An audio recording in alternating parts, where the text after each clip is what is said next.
Good morning, students. Look at the computer screen board.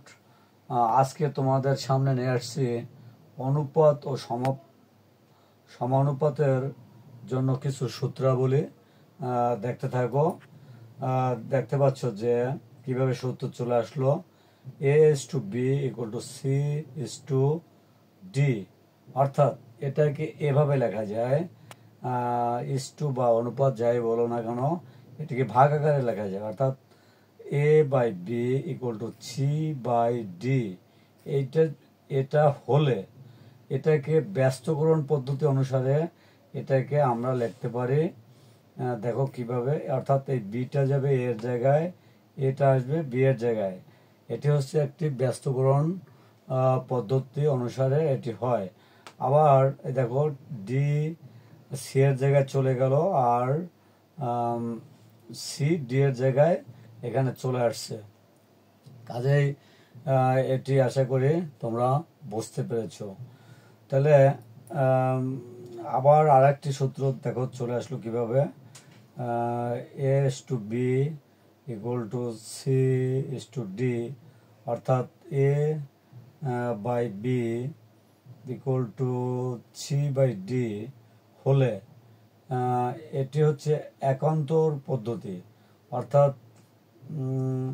A by এই সিটা চলে আসবে বি এর জায়গায়, আবার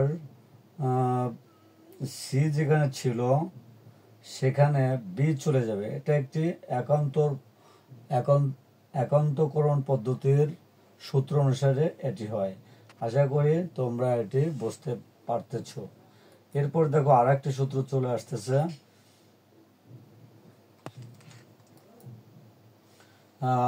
দেখতে থাকো, A is to B equal to C is to D, অর্থাৎ A by B C by D হলে এটি আমরা লিখতে পারি। দেখো এটি আসছে হচ্ছে যোজন বিয়োজন পদ্ধতির একটি সূত্র। যোজন বিয়োজন পদ্ধতির সূত্রটি হচ্ছে, একবার হচ্ছে লবের লগে হর প্লাস, আবার লবের লগে হর মাইনাস। এই অনুসারে দেখো এ হচ্ছে লব আর বি হচ্ছে হর, তাহলে এই লবের লগে অর্থাৎ এ প্লাস বি হলো একবার, আবার এ মাইনাস বি হলো একবার, ইকুয়াল টু ঠিক একই লেভেলে এখানে C plus D, C plus D, অর্থাৎ সি হচ্ছে লব আর ডি হচ্ছে হর, তাহলে সি প্লাস ডি হলো, আর divided by C minus D হলো। এটি হচ্ছে যোজন বিয়োজনের সূত্রাবলী। আশা করি বুঝতে পারছো। দেখো আর একটি সূত্র চলে আসছে, যদি এ কমা বি ও সি তিনটি কর্মিক সমানুপাতি রাশি হয় তবে সেটাকে কিভাবে লেখা যায়। দেখো A is to B equal to B is to C, বা দিয়ে আবার এটাকে এভাবেও লেখা যায়, A by B equal to B by C. আবার এটাকে অর বা দিয়ে লেখা যাবে, অর্থাৎ বি দিয়ে যদি এটাকে গুণ করি বি স্কোয়ার, আর এ দিয়ে যদি সি রে গুণ করি এ সি হয়। তো এভাবেও লেখা যায়। আশা করছি এই সূত্রটি তোমরা বুঝতে পেরেছো। পরবর্তী আর একটি সূত্র দেখো, এটি অনেক সময় কাজে লাগতে পারে বিভিন্ন জায়গায়। A by B equal to C by D equal to E by F equal to G by H হলে প্রত্যেক